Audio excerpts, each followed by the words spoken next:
sea, no, pensé que era un pit. Me presento, soy Valentina, soy UX designer, también estoy trabajando como QA actualmente, así que soy un poco una navaja suiza, como muchos acá en Lenio.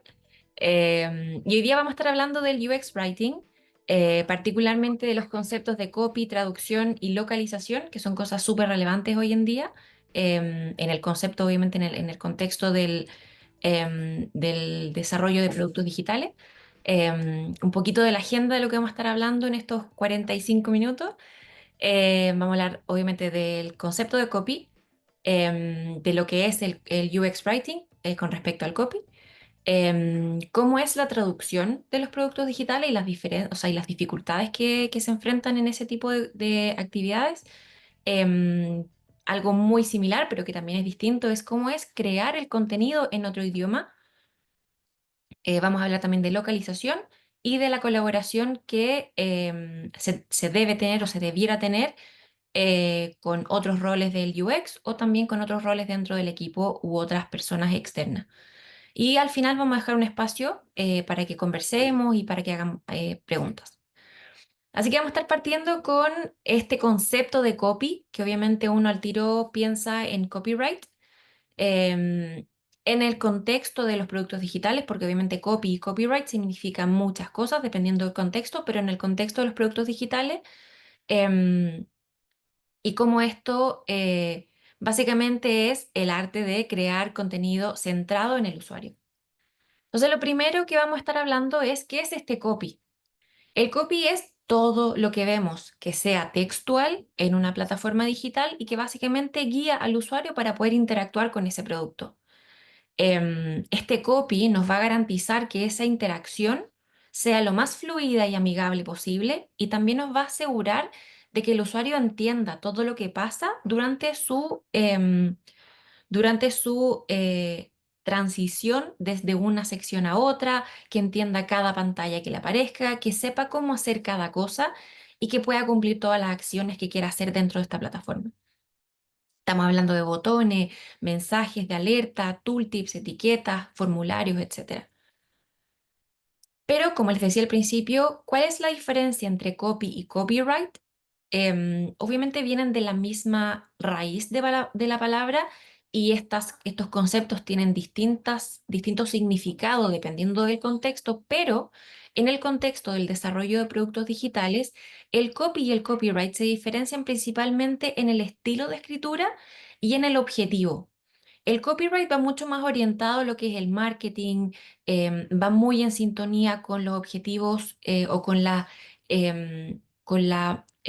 estructura comercial de ese producto.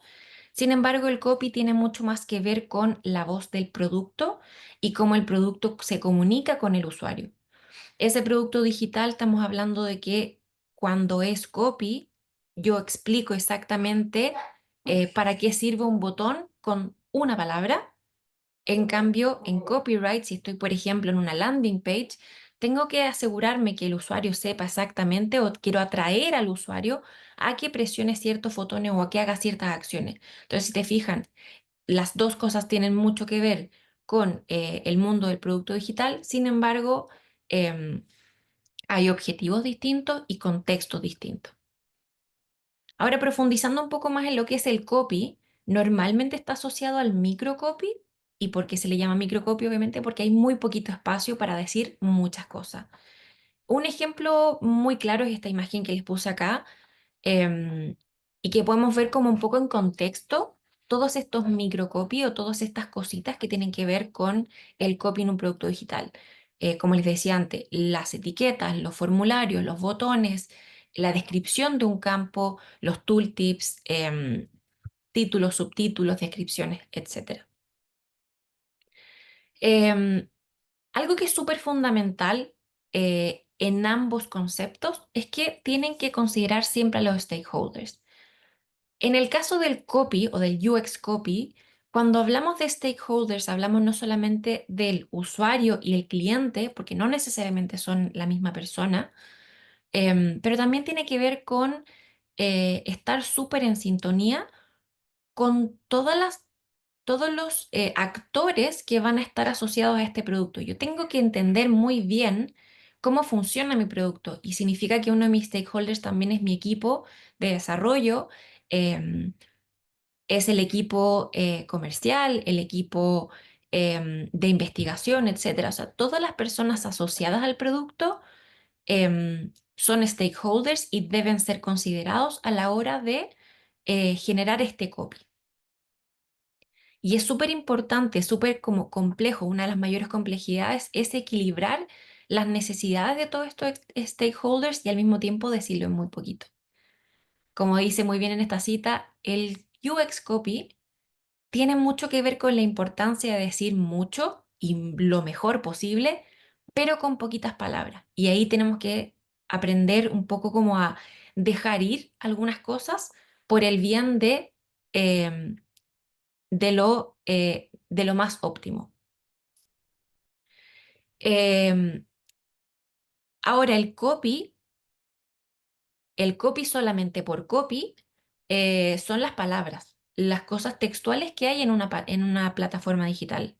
Sin embargo, el UX Writing ya es la disciplina de poder manejar todas estas cosas que hablamos recién y que este copy sea adecuado. Entonces, básicamente el UX Writing es el copy, pero ya considerado desde la perspectiva de debo hacerlo lo mejor posible. Y el copy es tan importante en la experiencia del usuario que hoy en día ya no es solo copy, sino que es el UX Writing. Ahora, la definición es básicamente el diseño del contenido textual. El copy, como les decía antes, son simplemente las palabras dentro de una plataforma. Pero cuando ya estamos hablando del UX Writing, nos aseguramos de que estamos no solamente guiando al usuario, sino que somos la voz y representamos la voz de ese producto de cara al usuario. Ahora, algunos conceptos claves del UX Writing es que debe ser muy claro, debe ser muy útil para el usuario. Cualquier cosa extra, cualquier chaya extra, y en Latinoamérica nos pasa mucho que somos muy buenos para ensalzar ciertas cosas, por lo tanto es un desafío gigantesco ser precisos y concisos. Tercer punto es la concisión, pero asegurándonos de que no perdemos el sentido de lo que queremos decir. Y por último, el tono de voz. El tono de voz va muy en sintonía también con cómo queremos que hable la marca, pero también tiene mucho que ver con entender a quién le estamos hablando. Un ejemplo súper bueno es lo que les puse acá, donde un copy puede estar bien y puede entregar un mensaje, pero siempre podemos mejorarlo o siempre tenemos que tener en consideración estas tres claves para poder asegurarnos o poder verificar si es que nuestro copy está bien escrito. Acá les dejé una imagen también que para mí al menos es súper importante, que tiene que ver con las dimensiones del tono de voz. Y esas dimensiones del tono de voz nos van a asegurar que nuestra marca también sea única. Les puse este ejemplo de iPhone. Si se fijan, esto de iPhone 14 Pro, muy Pro, es una tontera, pero al mismo tiempo se aseguran de que la marca está teniendo el tono adecuado para su público y al mismo tiempo está siendo súper personal. Solo iPhone puede hablar así, o al menos solo iPhone quiere que la gente entienda que ellos hablan así. Eso es la comunicación efectiva. Y en UX Writing es fundamental em, que podamos asegurarnos que estamos comunicando el mensaje de la forma más adecuada. Ahora,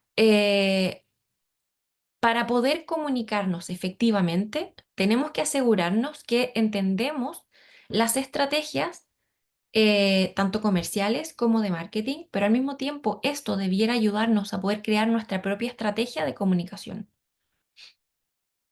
Y esa estrategia de comunicación nos va a asegurar que podemos poner en palabras lo que queremos decir. Aquí les puse algunos ejemplos prácticos de un copy que está muy bien escrito, sin embargo, si se dan cuenta, no se adapta ni al diseño ni al usuario. Tenemos el caso de Nike, por ejemplo. Hay demasiado texto y puede estar muy bien escrito, puede describir muy bien al producto, pero cuesta mucho entender estas cosas y, por ejemplo, los call-outs como 19 vendidos en las últimas 24 horas, todo ese tipo de cosas ensucia la imagen y al final el copy pierde su mensaje. Tenemos ejemplos emblemáticos como estos mensajes gigantescos de iTunes tiempo atrás, donde decían todo y al mismo tiempo no decían nada porque nadie los leía. Em, Puse también el caso de eh, cómo puedo cerrar mi cuenta en Spotify. Obviamente es un tema que a Spotify no le interesa desarrollar mucho, pero como experiencia de usuario deja mucho que desear porque, de nuevo, puede estar muy bien escrito, sin embargo, no hay una estrategia clara para que el usuario pueda tener una experiencia agradable a la hora de cerrar su cuenta. Ahora, cuando ya estamos hablando de un producto que tiene que funcionar muy bien en distintos lugares, ya entramos en el problema de la traducción. Y la traducción, como les decía, no es solamente traducir de un idioma a otro, sino asegurarnos que el contexto y que el mensaje no se pierda. Si recordamos el ejemplo de Mac con el iPhone, eso no se puede traducir literalmente porque obviamente esas palabras, si yo las traduzco literal, no van a significar lo mismo y no van a tener el mismo impacto en un mercado latino o en un mercado alemán. Por lo tanto, es muy importante que la traducción no solamente convierta palabra por palabra, sino que también pueda captar esas sutilezas del lenguaje y esas pequeñas sutilezas de las culturas o de los contextos donde yo voy a poner mi producto. Un muy buen ejemplo es el que puse acá de cómo traducir market a mercado, fruta o fruit. Sin embargo, cuando ya estamos hablando de fechas, el formato de la fecha es distinto en distintos países, por lo tanto, la traducción debiera incorporar esas pequeñas sutilezas. También tenemos el ejemplo de los pounds, que en Italia o en México o en Inglaterra no es el mismo, no se ocupa la misma palabra, no se ocupa el mismo, la misma unidad de medida. Entonces, ese tipo de detalles son sumamente importantes en la traducción.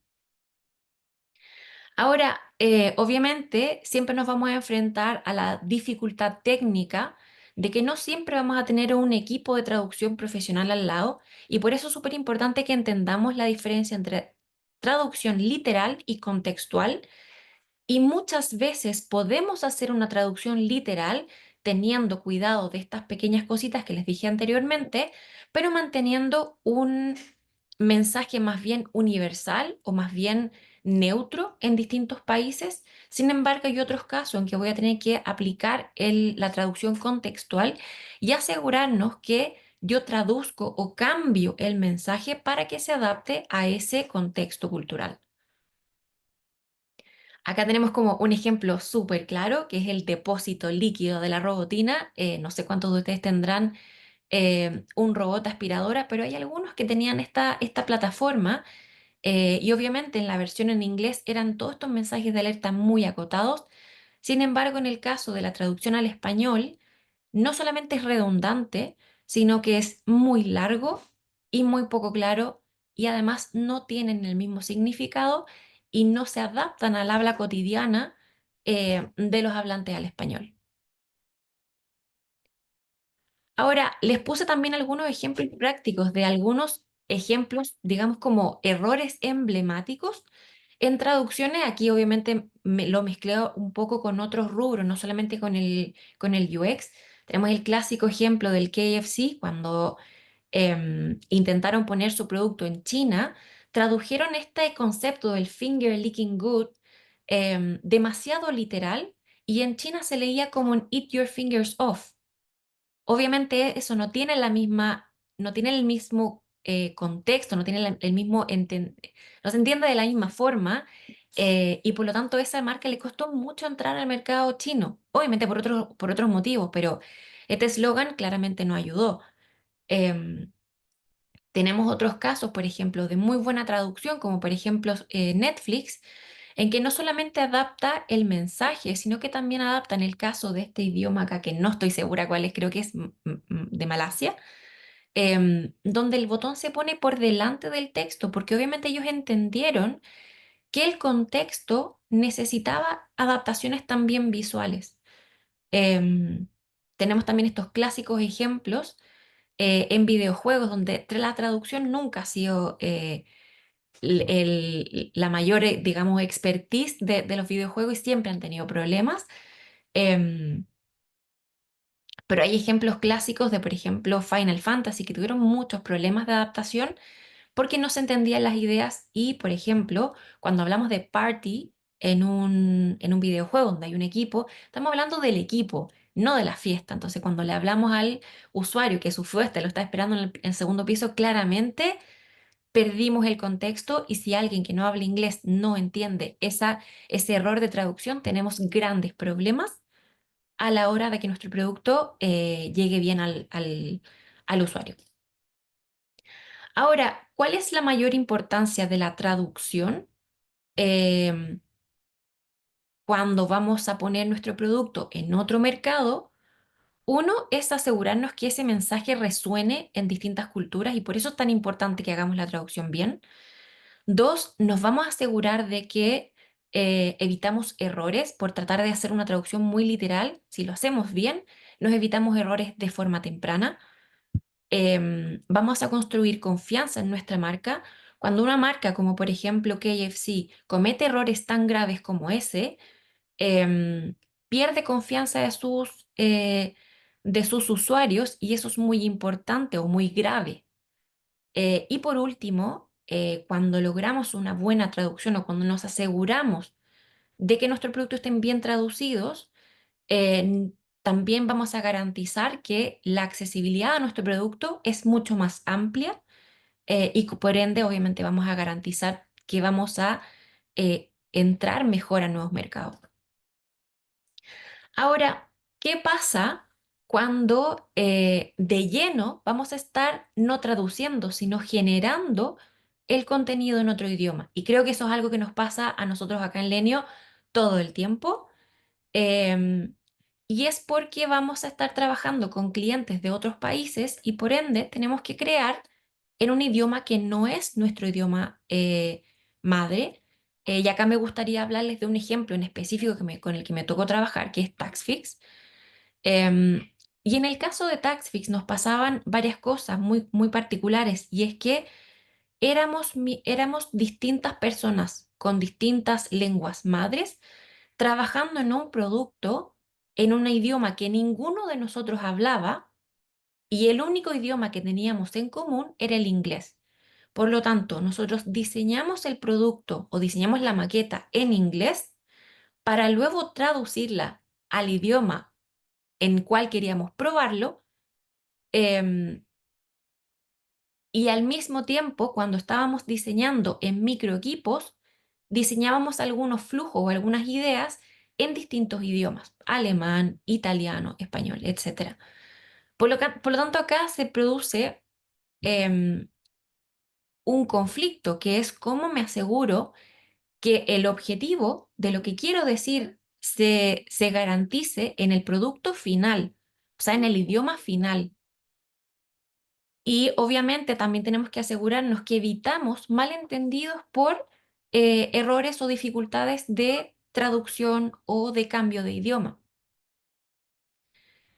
Obviamente se entiende que generar este contenido en otro idioma no solamente implica un desafío gigante, sino que implica que tenemos que asegurarnos que el contenido que estamos generando se perciba de la forma adecuada en la cultura a la cual estamos apuntando. Em, y es súper importante que desde el primer momento incorporemos idealmente o sea, o hablantes nativos o personas que tienen cierto conocimiento en la cultura a la cual queremos llegar. Ahora, cuando hablamos de localización efectiva, aquí estamos hablando de un tema que involucra un poco las dos cosas que hablamos recientemente: generar contenido en otro idioma o traducirlo para una cultura distinta. La localización, como ya van entendiendo un poco en base a lo que dije recién, em, tiene que ver con asegurarnos que nuestro producto se inserte de manera adecuada en una cultura distinta. Y la localización normalmente implica traducción, pero no necesariamente. Nosotros si queremos localizar un producto, y acá pongo el ejemplo de Airbnb, em, vamos a adaptar nuestro contenido, vamos incluso a adaptar nuestro producto para que se inserte de mejor forma en otra cultura. En el caso de acá de Airbnb, no solamente tradujo esto al español, sino que lo localizó para que haga sentido a un público argentino. Obviamente, no digamos que es la localización más espectacular, pero ya con el hecho de poner ese acento ahí, hace que un público específico sienta que es un mensaje que va dirigido hacia ellos. Y eso obviamente es brillante. Em, Aquí voy a leer un poco lo que les puse en la diapositiva. La localización busca asegurar que la experiencia de usuario sea óptima y adecuada en cada región. Y eso también es súper importante entenderlo. Airbnb lo entendió y hoy en día cuando tú entras, dependiendo del idioma o el país en el cual tú estés alojado, em, te va a sugerir distintos tipos de actividades extra. En algunos países te va a sugerir experiencias gastronómicas, en otros países te va a sugerir experiencias al aire libre. Airbnb entiende que distintos públicos tienen distintos intereses y por lo tanto él adapta el contenido de su plataforma para que sea más relevante para ese público. Ahora, hay una gran diferencia entre lo que es traducción y localización, y tiene mucho que ver con que a veces la traducción puede buscar simplemente tener un idioma neutro para que funcione para la mayor cantidad de usuarios y por el contrario la localización busca adaptar para cada mercado. Entonces, si se fijan, es muy similar, pero no es necesariamente lo mismo. En este caso, no sé si se acuerdan la imagen que les puse de Spotify anteriormente, donde Spotify adapta un mismo mensaje y una misma publicidad para distintos países o distintos idiomas. En este caso, Spotify adapta el mensaje o el tipo de publicidad para distintos contextos. Entonces, fijan, los colores son distintos, el mensaje es distinto y también el tono es distinto. Es más, Spotify incluso en algunos contextos hace publicidades específicas para contextos y tipos de usuario específicos. En este caso, por ejemplo, estamos hablando de un tipo de usuario que escucha un tipo de música y para él le hizo esta publicidad. Entonces, si fijan, la localización puede llegar tan profundo como eso, como a simplemente adaptar o evitar errores culturales al momento de traducir. Eso también es localización. Ahora, cuando hablamos de errores, también les traigo acá algunos ejemplos de localización. Al lado izquierdo tenemos el caso de Coca-Cola, donde adapta las distintas publicidades de su landing page de Coke Studio para distintos países. Se fija en el caso de Corea, tiene mucho más que ver con el K-pop y con los idols. En el caso de Australia es mucho más orientado hacia esta experiencia del deporte, de estar como al aire libre, y en los mercados latinos es mucho más como rockstar. Se fijan que el Coke Studio entendió que su público es distinto en distintos lugares y por lo tanto em, su página y su landing page se adapta a los distintos mercados. Tenemos también el caso de algunas empresas de auto que tuvieron, para localizar su producto en distintos lugares, tuvieron que cambiar el nombre del modelo del auto porque tenía asociaciones un poco indecorosas. En el caso del Honda Fita, Fita creo que en polaco o en austriaco significa las partes íntimas femeninas. En el caso de Pinto, en el mercado brasilero, Pinto significa que un hombre tiene sus cosas masculinas un poco pequeñas. Y en el caso de el Mitsubishi Pajero, obviamente tiene un resultado, o sea, una connotación totalmente distinta de lo que ellos querían reflejar, que es un auto que tiene poder, etcétera. Entonces, estos ejemplos no es, bueno, Pajero en este caso, cuando llegó al mercado latino, obviamente se demoró un par de años, pero entendieron finalmente y lo cambiaron a el Mitsubishi, creo que es el Montero, toda la razón. Entonces, este tipo de ejemplos nos enseñan que las marcas han entendido que tienen que adaptarse para poder localizarse. Tenemos también el caso de Final Fantasy, que cuando llegó al mercado chino, si no me equivoco, cambiaron la dificultad del juego porque era un mercado que era más que se frustraba con mayor facilidad y no les había gustado la versión anterior del juego. Entonces, si se fijan, la localización no solamente es importante para la experiencia de usuario, sino que es tremendamente relevante a la hora de asegurarnos que nuestro producto se adapta a un mercado nuevo. La mayor cantidad de los problemas, tanto de traducción como de localización, pero en este caso lo vamos a hablar hacia la localización, tienen que ver con que algunos idiomas ocupan espacios físicos distintos y en una plataforma a veces no hay suficiente espacio. A veces cuando tratamos de traducir, no siempre ocupamos los mismos conceptos y a veces esa inconsistencia en los términos hace que que el usuario le tenga dificultades a la hora de entender o de seguir el flujo dentro de una plataforma. Em, Pasa mucho también que a la hora de traducir o localizar, no podemos capturar bien la esencia del tono de nuestra marca y terminamos pasándolo demasiado neutro y al perder esa tonalidad, el producto pierde ese punchy que tenía originalmente.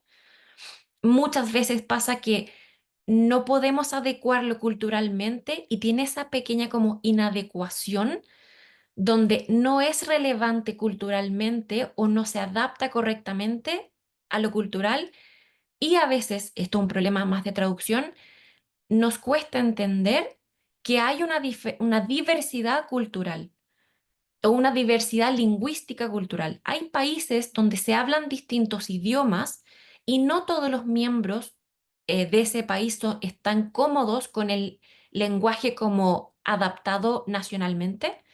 Tenemos ahí el caso de Kazajistán, por ejemplo. Em, o digamos, como regiones donde se habla el mismo idioma, pero no todos tienen la misma diversidad o hay mucha diversidad, y es el caso de Latinoamérica, donde se traduce para Latinoamérica y obviamente no tenemos la misma forma de hablar. Uno de los mejores casos en este tema de la diversidad lingüística es el de la traducción del juego Pokémon Go o Pokémon Sword, donde el japonés entiende el español como el español de España y entiende que Pokémon tiene que tener cierto tono cercano. Por lo tanto, el trabajo de traducción o de localización en ese caso fue de adaptarlo al mercado español con ciertas como muletillas españolas. Y cuando acá en Latinoamérica jugamos este juego, nos damos cuenta que hay un montón de conceptos que no entendemos porque hay una diversidad lingüística que esa empresa no supo entender. Ahora, ¿qué estrategias podemos tomar tanto para la localización como para la traducción y asegurarnos que sean efectivas? Sobre todo porque muchas veces el equipo es pequeño o el equipo no cuenta con la intención todavía de traducir, o quizás es un proceso que se va a hacer al final, cuando el producto se va a lanzar. ¿Qué estrategias podemos tomar para asegurarnos que lo estamos haciendo lo suficientemente bien mientras estamos haciendo nuestro producto? Uno, colaborar con personas locales, con personas que hablen el idioma, con personas que nos puedan identificar si es que hay problemas lo más temprano posible en nuestro producto. Dos, investigar al mercado. Es súper importante que podamos bañarnos lo que se pueda en esa cultura, en ese mercado, y aquí va muy de la mano asegurarnos que se hizo o que nos aseguramos de entender esa investigación previa sobre el producto. Em, Y acá el objetivo de estas estrategias es para poder identificar posibles puntos de fricción lo más temprano en nuestros procesos de diseño de contenido, de diseño del producto, etc. Ahora, cuando profundizamos en este tema de la colaboración, em, es súper importante entender que cuando hablamos de experiencia de usuario, hay distintos roles o actividades dentro de un equipo. A veces esos roles los va a cumplir una misma persona, a veces esos roles los van a diversificar en distintas personas. Pero aquí vamos a hablar un poco como de la actividad, lo que es el UX Writing, que veníamos hablando todo este tiempo, el UX Design, el UX Research. Todas estas distintas aristas de la experiencia de usuario tienen que colaborar de forma lo más íntegramente posible para poder asegurarnos que esta experiencia de usuario sea lo más fluida y satisfactoria. Entonces, cuando hacemos investigación y sabemos que nuestro producto tiene que funcionar bien en distintos mercados, la investigación tiene que incluir cultura, tiene que incluir em, problemas lingüísticos, tiene que incluir quizás una primera paleta de colaboradores nativos en ciertos idiomas o en ciertas culturas. Al mismo tiempo, tenemos que asegurarnos que tenemos de parte de nuestro cliente toda la información necesaria. Acá es súper importante preguntarnos a nosotros mismos a la hora de crear la estrategia de contenido. ¿Estamos haciendo las preguntas correctas? ¿Estamos conversando con todas las personas que deberíamos estar conversando?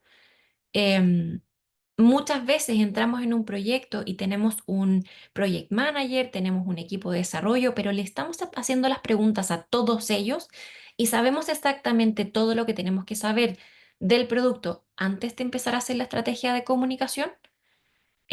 Acá puse dos ejemplos súper interesantes sobre cómo el copy logra un objetivo o logra ser útil para el cliente o para el usuario, precisamente porque hizo las preguntas correctas y porque entendió un poco como esta triada diseño, investigación, contenido. Tenemos el caso de esta empresa que quiere ofrecer distintos planes de vitaminas o de complementos alimenticios y es súper importante que en los mensajes no redunden y no se pierda el mensaje, pero que sea suficientemente claro para que el cliente pueda eh, tomar la decisión de elegir un plan y entender que puede cancelar en cualquier momento. Al mismo tiempo, vuelvo a tomar el caso de Airbnb, porque ellos hacen muy bien el trabajo del copyright y del copy. Em, y que es que ellos cambiaron el buscador y eliminaron el concepto, bueno, obviamente no para todo, pero un usuario perfectamente puede eliminar el concepto de las fechas y de la ubicación donde quiere buscar algo y puede simplemente dejarse sorprender por Airbnb y eso ha generado como un impacto súper importante en distintos mercados que les había estado costando. em, Como lanzarse, pues le había estado costando como lograr la cantidad de búsquedas de otros mercados que tienen mucho más llegada con el público.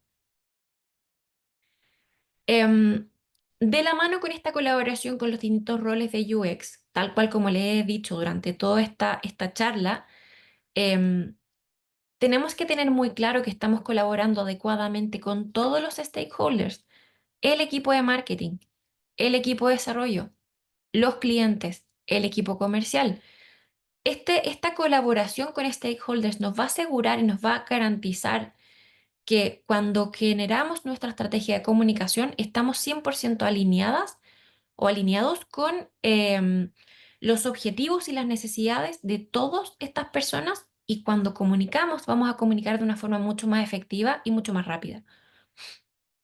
De la misma forma, de nuevo, como les decía, no siempre vamos a contar con un especialista en el equipo para generar el UX Writing y en ese caso, súper importante tener la noción de que existen especialistas que pueden ser terceros, que pueden contratarse de forma externa, que nos pueden ayudar a traducir y localizar nuestros productos.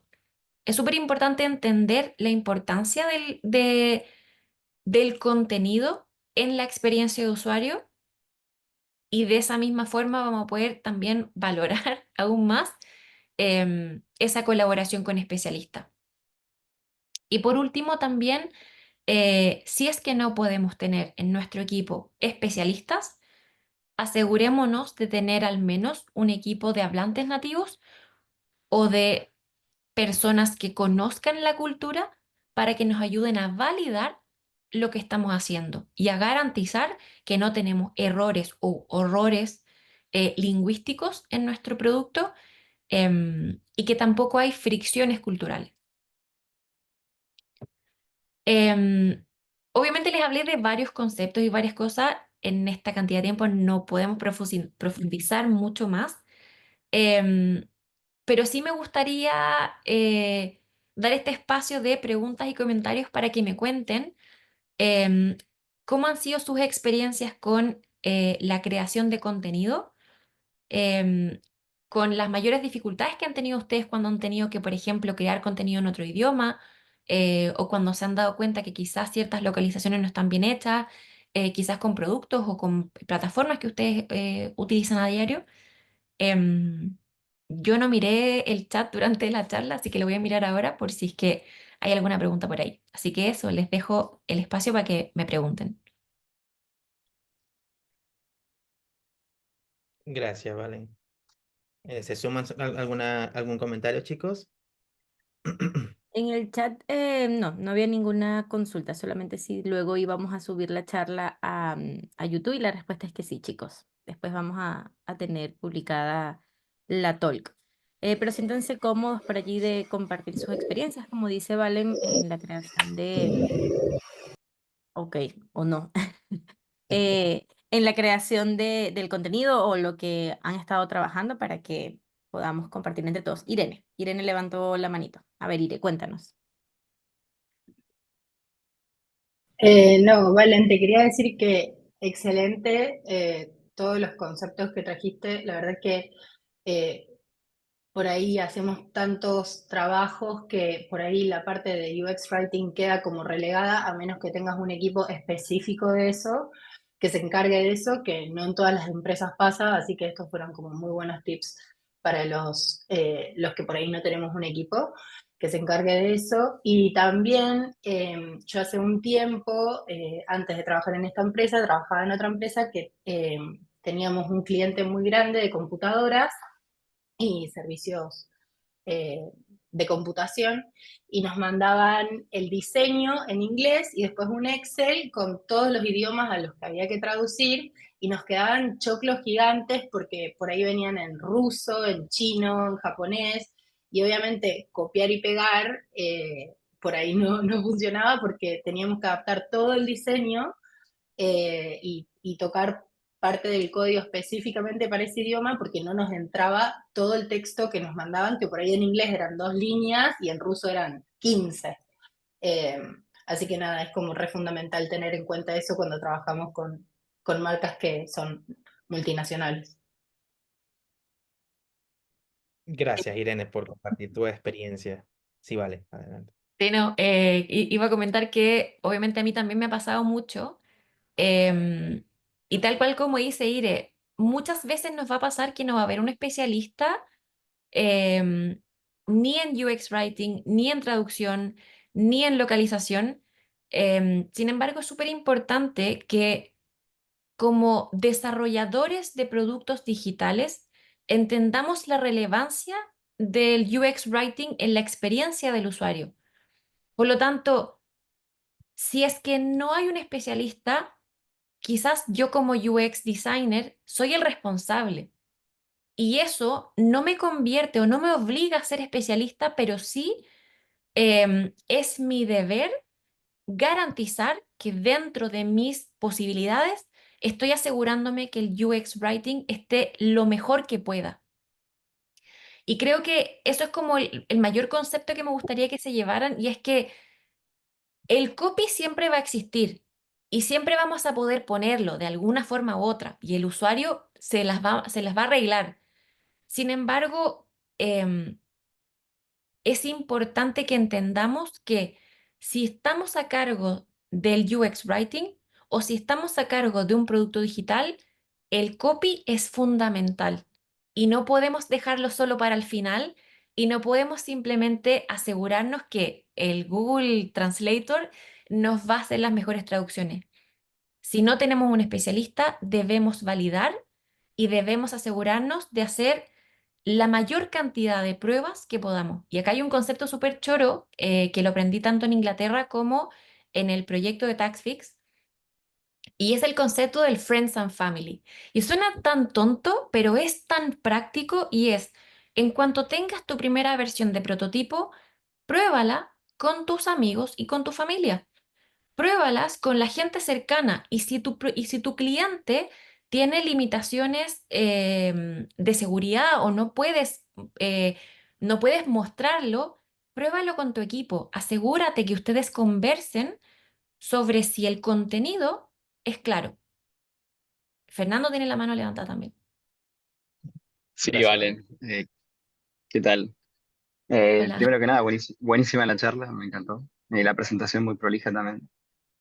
Gracias. Una cosa que quería aclarar es que, como pasa con todo, ¿no? Cuando el producto hace las cosas bien, nadie se da cuenta que están bien hechas. Uno se da cuenta del UX writing malo cuando ves algo que no entendés y tenés ese problema de que chocas con una UX que es mala y ahí te quejas o ahí tenés problemas. Generalmente eso, tenés una buena experiencia y no te das cuenta porque está bien hechas las cosas. Si haces eso, se da por sentado y es muy sutil, ¿no? Como, eh, pero sí que te quería preguntar si alguna vez tuviste en tu experiencia algún choque con vos tenías una opinión o una forma de ver las cosas desde el mensaje y quizás desde los stakeholders o desde la gente que estaba del otro lado queriendo vender el producto, querían dar un mensaje más comercial, ¿no? Como, Sí, y querían decir otra cosa, que no era por ahí lo mejor para el usuario. Pero yo siempre estoy interesado en estas experiencias donde choca lo comercial con lo mejor, el mejor mensaje, la mejor experiencia. Eh, Viste, a veces es raro. sí. No, de hecho, por eso partí hablando de esta como diferencia entre el copy y el copyright. Porque si te fijas, la palabra viene de lo mismo, pero finalmente es como la mejor forma de explicarle, sobre todo a los stakeholders más asociados a la parte comercial, la parte de marketing, que el copy va en función del usuario. Y una de las mayores dificultades, tal cual como dices tú, Fernando, es cuando queremos explicarle a un usuario cómo hacer A, B o C y llega el departamento de marketing y te quiere vender. Cuando llega, sobre todo, creo que uno de los puntos más de mayor fricción dentro de una plataforma, sobre todo cuando hay pago, es llegar al punto del pago. Y esas pantallas normalmente son las que generan mayor problemas o mayor choque entre el interés comercial, el interés de marketing, que es convencer o convertir distintos clientes, y el UX Writer. Porque finalmente, si te fijas, hay tres intereses que están chocando en una pantalla que es clave para, para que se logre el objetivo de esa plataforma. Desde la perspectiva del UX Writer, yo me quiero asegurar que el usuario entienda y pueda cumplir con lo que él quiera hacer dentro de la plataforma. Y lo que el usuario quiera cumplir quizás es no pagar o quizás es saber un poco más de la plataforma antes de pagar. Todo lo contrario, los intereses del equipo comercial o del el product owner siempre van a ir en función de la mayor conversión o los pagos lo más garantizados posible. Y el equipo de marketing siempre va a querer meter todo este, quiero convencer al usuario, quiero que el usuario esté súper enamorado del producto. Y esos choques finalmente em, se van como suavizando cuando tú armas una buena estrategia de comunicación. Porque la estrategia de comunicación es como una especie de vaselina que toma todas estas cosas y las suaviza para poder entregárselas al usuario de una forma más amigable. Bueno, y creo que esto también es parte de entender cuál es el público objetivo al que le vas a llegar, ¿correcto? Exacto, exacto. Claro. Exacto. Y de hecho, en esta estrategia de comunicación normalmente también trabaja el UX Researcher. Y de nuevo, muchas veces el UX Researcher es el mismo UX Designer, UX Interface, es el Todo. mismo navaja suiza que las hace todas. Pero es súper importante que entendamos que independiente que sea una única persona que hace todos los roles, y también es importante entender que a veces no hay tiempo para hacerlo todo, tenemos que garantizar que al menos un poquito lo estamos considerando. Sí, tal Genial, cual. vale. Y adhiero también la etapa de testeo, ¿no? Porque supongo que hay veces que no se llega, no se sabe cuál es la respuesta y por ahí sí tenés toda la estrategia, pero al final tenés que testear y ver si es una u otra. Exacto. La importancia de las métricas también. Tal cual. Aunque a veces las métricas en este caso no te van a decir mucho. Porque tú mismo decías, Fernando, el copy es tan sutil que si yo le Claro. pongo try again o algo distinto, el usuario lo va a apretar igual. El punto es entender esas sutilezas de si es que mi copy está limando asperezas o si no está haciendo nada. O si está generando más problemas. Gracias, vale. Em, para cuidar cada uno de estos detalles, ¿hay alguna estructura específica que acostumbres a usar o por la cual guiarte y que nos quieras compartir? Bueno, normalmente, al menos para mí, lo más importante cuando entro en cualquier proyecto es flujo de usuario o flujo de navegación. Al menos en las últimas experiencias es lo que más me ha funcionado a la hora de poner lo que quiere el cliente o el usuario, las dos cosas juntas, y poder entender dentro de este flujo cuáles son las secciones de mayor fricción y cuáles son las secciones donde yo tengo que poner más importancia de marketing, de explicación. Van a haber ciertas partes en el flujo donde yo voy a tener que ayudarme o apoyarme mucho del equipo de desarrollo. Si a mi usuario le quiero explicar qué es lo que va a pasar, si es que, si es que, ¿cachai? En todo eso es como, y sí, yo necesito entender muy bien qué es lo que pasa en cada escenario y eso me lo puede explicar muy bien mi equipo de desarrollo. Si yo no converso bien con ellos, no voy a entender ni tampoco voy a poder explicar bien. Si no entiendo de marketing cómo funcionan las campañas, el producto, los costos, digamos, hay muchos productos que tienen tiers o que tienen una versión gratuita o gratuito hasta cierto punto y después pago. Si no lo entiendo muy bien, tampoco lo puedo explicar en palabras. Entonces, este flujo o este como primer paso me va a ayudar a poner dentro de un esquema un poco todos esos intereses y esas cositas y me va a ayudar también a empezar a poner notas o ideas de qué es el tipo de cosas que tengo que ir diciendo, qué es el tipo de cosas que tengo que ir puliendo. Y bueno, obviamente de ahí para adelante los pasos siempre son muy distintos, pero parto con este esquema y siempre, siempre, siempre testeo. Perfecto. Súper, Creo que vale. estamos. ¿Alguien más? ¿Alguien más va a decir alguna cosita? Tenemos como un par de minutitos para cerrar. ¿No? Estos últimos minutitos, ¿alguien más quiere decir algo? Por último, bueno, una última cosita, que quizás, nuevamente gracias por todo el contenido, está súper bueno. Y creo que a muchos de los que se encuentran acá quizás les puede interesar. em,